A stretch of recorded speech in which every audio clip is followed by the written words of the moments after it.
Greetings. Welcome to Built for Resilience with Rich. I am Rich, and one of the biggest lies I ever told myself was that I'll save later. You can imagine that? Like telling myself, maybe it wasn't even a lie, maybe it was meant with good intentions. Like, I have some money and I say, all right, my next paycheck, I'll put some aside because I have to do this now. And how many of you can actually relate to that type of situation? Whereas, you're always saying, yeah, man, I have the money now, but I will save it later because I have to do this now, or I see that new handbag, or I see that. Why make a handbag first? Why did I say handbag first? Because I'm thinking about how women think, sadly. But yeah, I see this new pair of sneakers or new iPhone or new whatever Galaxy phone, whatever. I'm not sponsored, so I'm not bigging up any particular brand here. But anyway, so you have the money and you know better, you know that you should be putting something aside, but you decide that, okay, I'm going to get paid again next week, or I have this money coming in at this point, so I'll use the future money, the money that's expected to come, to sort out what needs to get sorted out or to put aside for the future. Yes, I had those intentions back in the day when I started earning money, when I left school and actually started earning money as a recording engineer. And I made good money at, various different points, but in my life, but I still ended up in debt, owing thousands in credit card bills, but we'll get to that shortly. And it's not because I didn't earn why I end up in debt. It's not because I didn't know about investing, because I did learn a little about investing in my early 20s or even in my teenage years. But it's because I didn't know how to keep the money earned, or I didn't learn the habit of how to keep money that I earned. Because another problem that I had, I still have it to a lesser degree now, and that's I don't like to disappoint people. Or let me put it another way, I was a chronic people pleaser, and I spent most of my life doing for others more than I would do for myself, or maybe not even doing more, but taking away from my needs to make somebody else happy, because me giving into somebody else didn't even boil down to me doing something for them because they needed it, but it was more that they asked. So whether or not it was important or a priority for them, it could be some trivial thing that they wanted, and they asked me for it, or asked me to get it, or asked me to get it done, or whatever the case may be. And me being a people pleaser and wanting to be liked, ended up spending the money or doing the thing that would cost me time and money, or one or the other. And I spent most of my life doing that. So in this episode, I just want to go over some of those bad habits that keep us broke, because I'm sure I'm not the only one. And as I said before, that's one of my reasons for doing this podcast. It's because I know that some of my experiences aren't necessarily unique to me. And maybe I am on a path now that might inspire or motivate you to take the path or leave the current path that you are on and change the direction. So if you listen to my earlier podcast, you'll know that I grew up in Jamaica, grew up in a middle class neighborhood. I wouldn't say that we grew up in a situation where we had it all, or we had enough, but we had what we needed. Because in my opinion, a typical middle class household is mommy and daddy working, and the kids can get everything that they need, and a lot of things that they want, like Christmases, birthday parties, Christmas gifts and all of them things there, and all the toys and all the bells and whistles that all kids would normally get. I assume that that's what a middle class type of upbringing would entail. But ours wasn't necessarily like that. Yes, we had what we needed. We had clothes to go to school, shoes. We had food every day. We could eat every day. We didn't go to bed hungry. I give thanks for that. As mentioned before, my parents separated when we were young, and I keep saying we again because I have a twin brother. So most times, it's hard for me to say I because Robert and I grew up in the same household. We are twins, and yeah, so we had what we needed. We had food, clothes, and shelter, and education, because we went to a prep school and not a primary school. So in Jamaica, a primary school I think would be more of a public government type school, and a prep school would be a privately owned school. So that's how we grew up. And in terms of money, we didn't learn about money, you know. Mom, I always reflect and think about this. Mom was addicted to debt. Mom was the kind of individual that I guess it made her feel good. That's me years later realizing that people do these things to feel better about themselves or their situation. Because mom never worked. She never worked a 9 to 5. I grew up not seeing mom work a 9 to 5. She always had some hustle going on, some side hustle. And one of her main hustles was that she had multiple rooms in the house. So she started, it's not an official foster care, but how do I put this? She looked after people's kids, pretty much. So she would, people pay her to have their kids there, like live there for extended periods, for whatever the parents must have been going through a divorce or traveling or something, and they couldn't keep the kids, and somehow my mom was that person. But mom was addicted to debt. She usually always had a bill. For you Caribbean people that know the retail store Courts, mommy always had a Courts bill. And the habit or the routine was, the minute she paid off for one piece of furniture, and they said, yes, your credit line has now increased to X amount, she looks in the store for something matching that credit line, and she takes out that particular item on hire purchase. So even if it's something that she don't need. So even when she got the fridge, she got a new fridge, then she got a stove, then she changed the stove, then she got a living room couch set, and she paid off for that, and then she got another what you call that, like a grandfather chair, the recliner chairs. She got one of that, and up until years later, when she ended up coming to live by me, she was hiding from Courts. Imagine that. So she, like, literally, as far as I can remember, because she came to live by me when I was about 35, 36. So from I was growing up, I remember she always had some bill to pay for Courts, and when she couldn't pay the bill, she just hide. She just lock up in the house, and when they come, it's like no one is there. Anyway, I digress.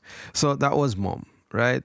That was mommy's idea of what she did, rather, to feel good about herself, was buying new stuff that she couldn't afford and barely getting by. Because, as I said, she didn't have a 9 to 5, and whatever money she was earning from the kids, that was one thing.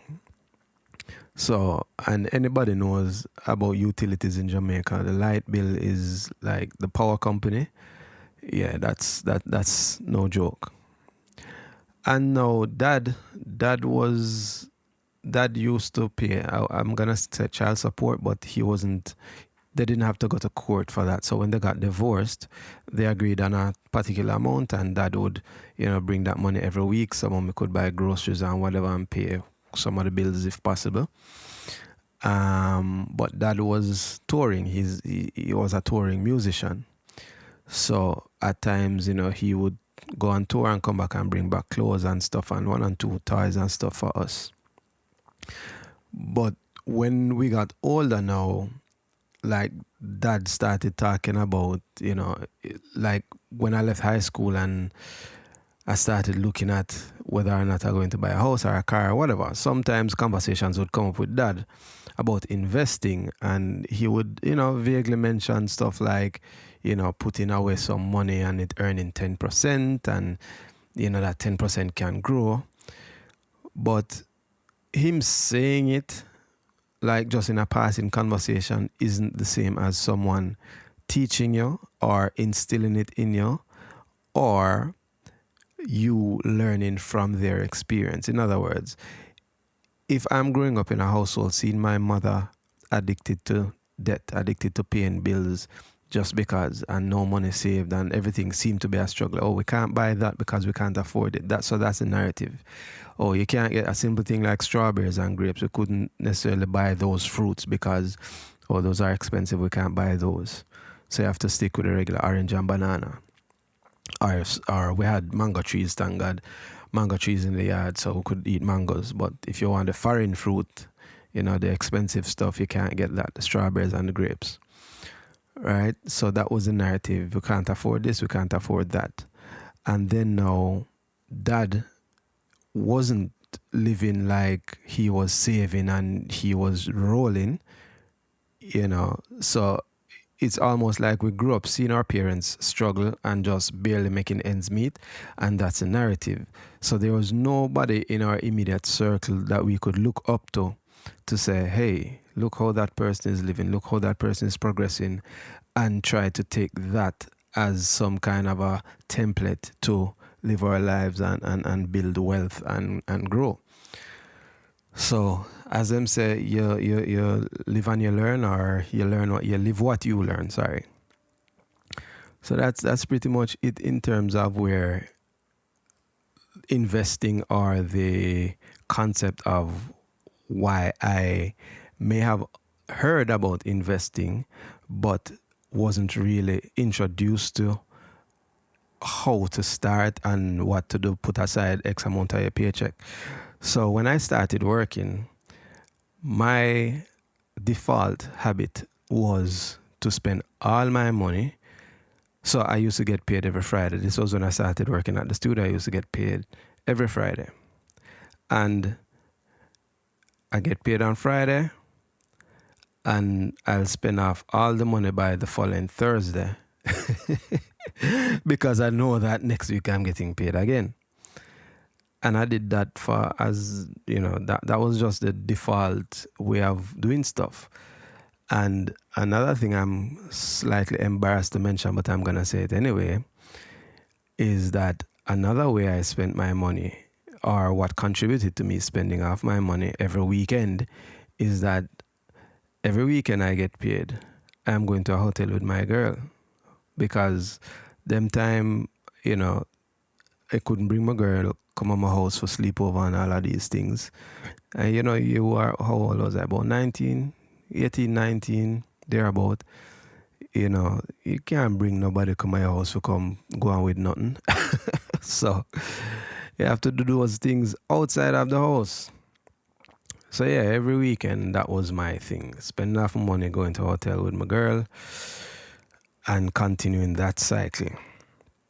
So money to me was more of a thing that I used instead of something that I tried to multiply. And it's an unfortunate way of thinking and living, but the reality of it is, if we don't learn about these things from we're younger, and we don't have people around us that can teach us and let us know that, hey, there's a right way and a wrong way to approach money, then we'll end up in that situation. And I'm sure a couple of you who are listening can 100% relate. So when I realize now that,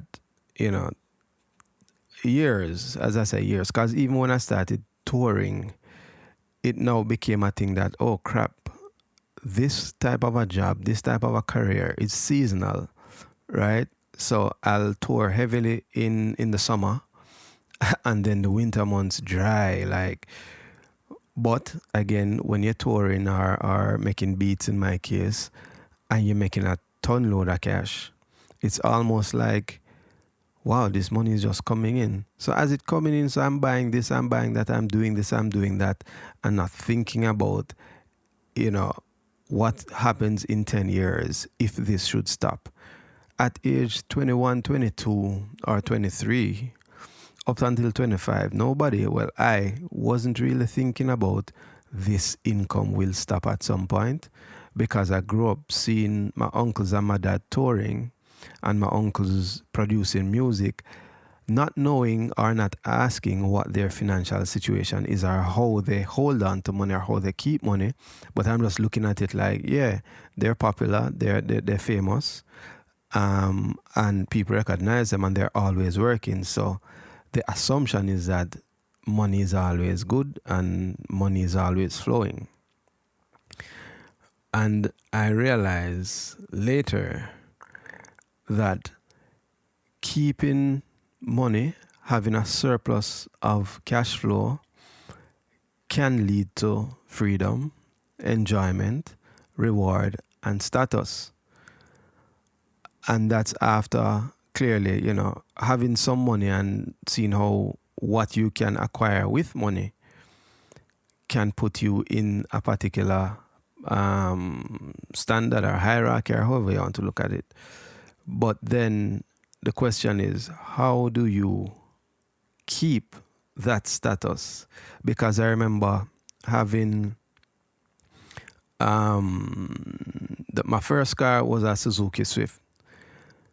And then when I started making some money, I sold that and bought a Toyota 11 and put on rims and, so the status leveling up. And then I moved from my mother's house and rented an apartment. So everything is leveling up. And at no point in time, I was thinking about what happens if the income cannot support this leveling up. Where is the money that I have saved just in case something happened? I was never thinking about anything like that. So the reality of it is success without financial structure is destined to go one way, and it's clearly no longer in an upward trajectory.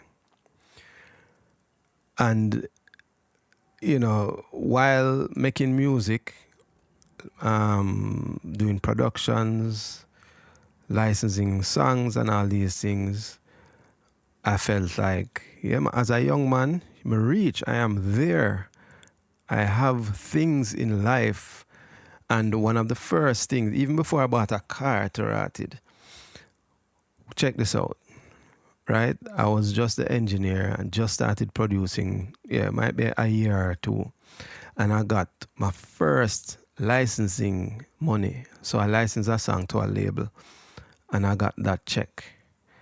And I remember a coworker of mine at the studio at the time, my namesake, his name is Richard too.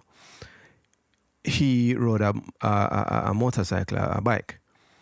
And I was like, this is so cool, Like, and I remember Dad saying he used to own a bike in his early 20s and whatever. Now, remember, I cannot ride even a bike. Not that I can't ride a bicycle. I can ride a bicycle, but I'm not a rider. Them people that can ride, that are good at riding bikes. I wasn't that. I can barely manage, and I'm always looking for the obstacle that is going to let me fall off the bicycle. So anyhow, I'm not a good rider, but yet still, the first check I got for that licensing deal, I decided that I'm going to buy a motorcycle because my brethren have one, and it would be cool if he and I can ride around town and attract girls, or just, be cool and hype. And he went with me, as a matter of fact, and we bought the motorcycle. He helped me to get the bike. And can I tell you, I rode the bike twice. And that bike, that motorcycle, sat on my mother's veranda for maybe 2 years until it was eventually sold. So imagine that money that I got, that I could have put in some kind of investment and put it in that investment and leave it there for 2 years. That money would have grown. But yet still, I spent it all on a friggin' motorbike, a motorcycle that I rode twice. And the reason it stopped at twice is the second time I rode it, I was practicing, and my brethren them come check me. They came to the house, I wasn't there, and somebody said, "Oh, him gone round the block to ride." And I'm there riding, and I see a car pulling up behind me, and the car would not pass, and I'm signaling to the car, say, "Yo, pass, pass, pass." And the person was just coming up, the person was just driving up slowly behind me. And I panicked, and I jammed the brakes for the bike, and the bike fell. Luckily, I jumped off so it didn't fall on me, and the bike fell. And when I got up and I looked and I realized it was my friend that was driving up behind me for some strange reason in that fashion. Maybe he was trying to scare me, or he didn't want, I don't know what it was. But anyhow, the moment that bike fell, I was like, this is how people die. You're riding on the road and a car hit you. Or in Jamaica, it's very famous for dogs to run out in the road, in the street, in front of you. And you hit a dog or anything at top speed, you are going to hit the ground. You're going to break something, or you might meet your maker. So that's my motorcycle story. So the reality of it is that wanting to buy something, like, you will feel like you need it in the moment for whatever dopamine or gratification that your brain is telling you that you need this now and it will make you better. And how many of you can relate to this? How many times have you actually told yourself, "Oh, I need this, I need this, I need this," and literally 1 hour or less after making that purchase, you're like, I'm back down to baseline now. I'm back at square one. There's no more excitement. Oh, I have this thing now. Okay. And how many of you go through that? Because we have all, I'm sure I have felt that emotion or lack of interest after purchase many times. There's a term for it. I can't remember it right now. So I confused earning money with building wealth. And the reality about it is that they are two different, completely different things, because earning money doesn't mean that you're building wealth. Because as easy as the money comes in, like that story with the bike, "Hey, Richard, we want this song. Okay, here's the song. Okay, here's the check. Thank you. Oh, I'm going to buy a bike. Here's the bike. There's the bike. Okay, here's the money for the bike." The money gone. In less than a week, thousands of dollars just went poof. Just like that. So earning has nothing to do with building wealth. Building wealth is all about the money that you end up keeping after you have earned whatever it is that you earn. So the people pleasing problem also is very, or was very detrimental to my financial situation. Because whether it be my spouse or just, and a lot of you might, a lot of you over 40 or 30 may be thinking, like, if you have kids, you're like, when I was younger, I couldn't get this, or I didn't have this or that, so I'm going to make sure that my kids have it. And you do that to the detriment of your future. Because, like, a small comparison, my child went to one of the most expensive schools in Jamaica, prep school. Meanwhile, my twin brother's kids went to a primary school. Now, I'm not looking down on the primary school. The point I'm trying to make is I spent over my child's prep school year. So this is from kindergarten to grade 6. I'm sure I spent, or let me not put a dollar figure. What I'm going to say is I'm sure that with my brother's 2 kids, he spent maybe half or a quarter as much as I did sending his kids to school versus what I remember. You hear what I said? No? He has 2 kids. Both of them went to the same school. I have one child, and she went to a different school. And I'm pretty sure that what I spent on my child's school was way more, at least 2 to 3 times more than what my brother spent on both his kids. And the reality of it is, once the kids leave prep school at grade 6, it doesn't matter. So why spend that money? You understand? Because when in Jamaica, when you leave grade 6 and you go to high school, like the point I'm trying to make is kids from a brother school could end up at the same high school that my daughter went to. It's just about getting good grades. So your final exam for leaving your prep school or your primary school is what determines the high school that you go to. So it doesn't matter that I paid X amount for my child to go to this uptown prep school, because what she would be competing for the same schools that every other school would compete or have a threshold for grades to get into. So it didn't make any sense in terms of financially. But again, you want the best for your kids, and also you have some kind of influence from your spouse who wants things a certain way, and sometimes they say happy wife, happy life, so you just roll with it. So that is one aspect of people pleasing. And then, your mom wants certain things, you're going to do it for your mom, and so on and so forth.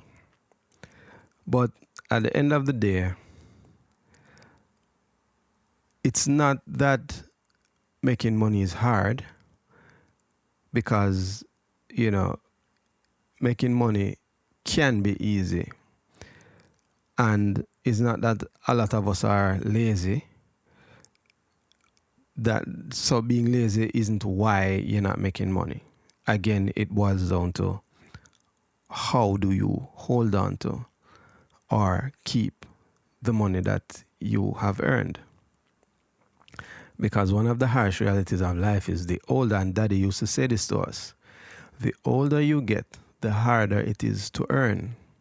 Let me say that again. The older you get, the harder it is to earn. Because, and I was seeing this on YouTube recently, where they have some 82-year-olds that are not retired, they are working.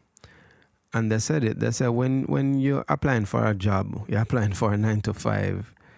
Once you put that age on that resume, once they see that you're not getting hired, they prefer to hire a 20-year-old for the job. They're not going to hire anybody over 60, 70 for certain jobs. They're going to hire a 20-year-old.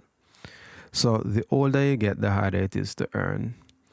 And the older you get, opportunities may slow down. It depends on where you are and your situation, but opportunities can slow down, and income can be inconsistent.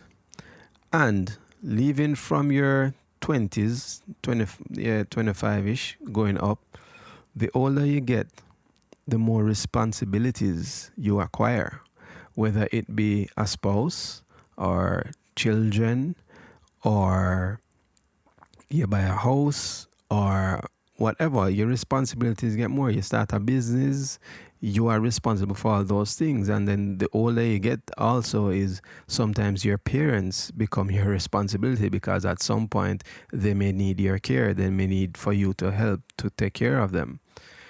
So planning ahead is very important. You have to think about it from that standpoint. So it isn't even just about my financial status or future, thinking about ahead, thinking about the future, I have to be thinking about, okay, my parents, okay, um, my child, what have I left? In 20 years or 30 years, what legacy, what have I left for my child so that she can probably have it a little bit easier, you know?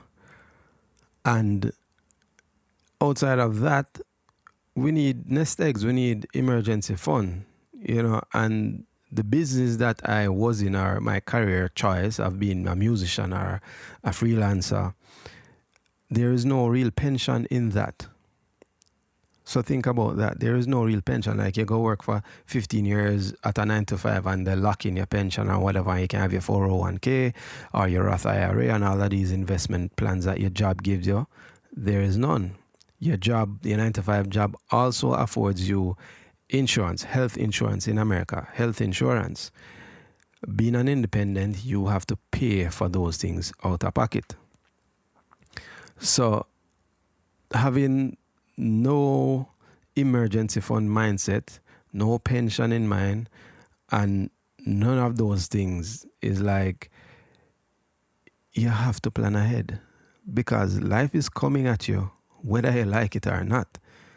Time is going, And I have another funny story. This was in about 2000, 2001. So my wife was pregnant at the time.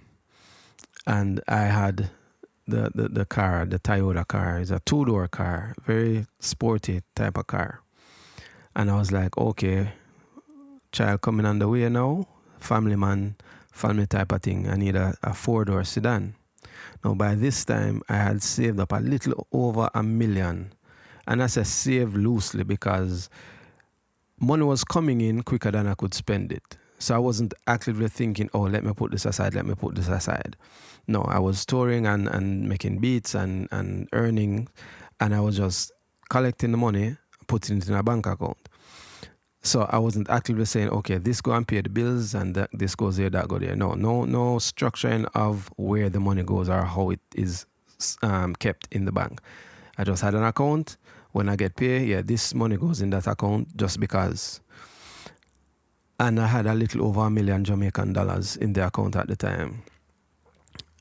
And the wife is pregnant and I'm saying, okay, I need a sedan. And I say, which car? And I was driving past a Honda lot one day and I saw the Honda Accord. And I said, that's a car. I went in and I was like, how much is this car? $950,000. And what did I do? And she reminded me a couple years ago, my ex-wife, she reminded me how pissed off I was because I was so adamant about getting the car. And, we almost couldn't make it back to the dealership before they closed and I got pissed off. And I was like, yeah, that's young, immature, ego person. But anyway, the car cost $950,000, so 50 grand short of $1 million. And what did I do? I did my best to get that friggin' car. Leather seats, power window, all of these things. And I spent most of that saving on one car. Now, how ridiculous can one get? But again, being young and dumb and thinking that I'll replenish this money in a heartbeat because I'm touring and money coming in, my production is doing well. So I'll make back this money in a heartbeat. And as life would have it, things don't always go how you expect it. And I think it was either a couple months after that or maybe a year later, one of our main sources of income didn't exist anymore. So there is life for you. And, things happen, moving on, hence me moving to America. But sadly, the mindset of living hand to mouth, because that's how we call it, paycheck to paycheck, hand to mouth, that followed me into migrating to America, and it also followed me in terms of the people pleasing, because through my 30s and 40s, that mindset, that attitude, all of that shit did not change. And to be honest, is within the last 2 or so years, I realized that, hey, you can't keep doing the same thing and expecting different results. So the people pleasing thing, I have cut that down dramatically, because if now at almost 50 I keep thinking about everybody else's wants and needs, where would my life end up in another 10 years, 5 to 10 years? So I have to make sure that I think about me first, then anything else happens can happen. But when moving to America, you see, the funniest thing about America is the opportunities are here, and so are the distractions. And the business set up in America in such a way where with zero credit, you can get credit cards. And that also contributed to my demise, because I don't have a job. In other words, when I just got here, I didn't have a steady job. I didn't have a set income, but I needed stuff. I needed food. I needed this and that. And I did have some mixing income, far and few in between. So I took out a credit card, because I know that this credit card is going to come with a particular credit limit.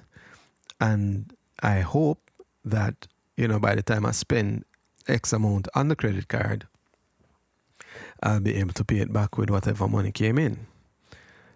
And then I got one credit card, and then a friend of mine said, you know that you can apply for another one?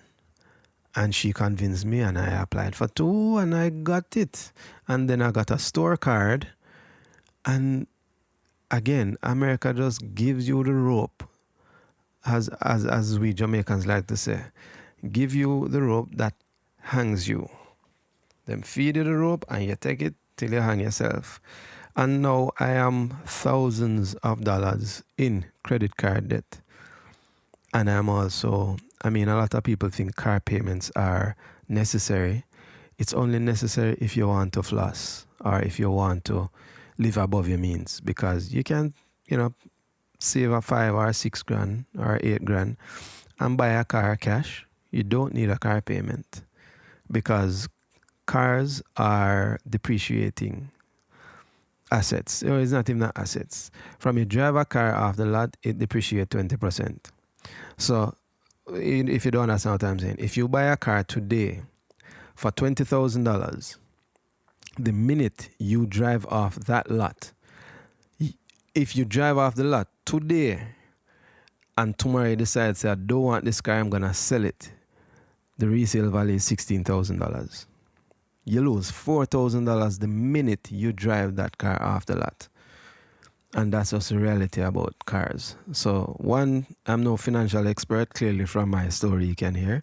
But one advice I have to anybody that's hearing this, never buy a new car. Don't buy a brand new car. Buy a used car. It will save you a lot, trust me. So, I'm coming to the end here. So, basically, one of the most painful moments is to understand or realize that I'm getting older. And whatever I had done in my 20s and 30s and early 40s, it's done. I can't retract it. I can't go back and change what I have done or what I did. It's done, and I am where I'm at now. So the best thing to do is, once you recognize these things, you should be able to make a difference. Pivot, make a change. Once you bring it into your awareness that, oh, these were the habits. These were the things that did not add to anything positive in my life. These are the things that reduced value. These are the things that did not create value. Then you have to look at it and say, okay, Why would I choose to keep doing the same things that I've been doing that hasn't been working? Let me change and do something different. Because changing financial habits in your 40s, it's hard because it's not just about changing how you look at money. It comes with a whole lot of things. It changed how your identity, because essentially you have to become a different person in order to to to look at things and to be different. So Richard from 10 years ago or 15 years ago, I can't be that same person now if I want things to be different.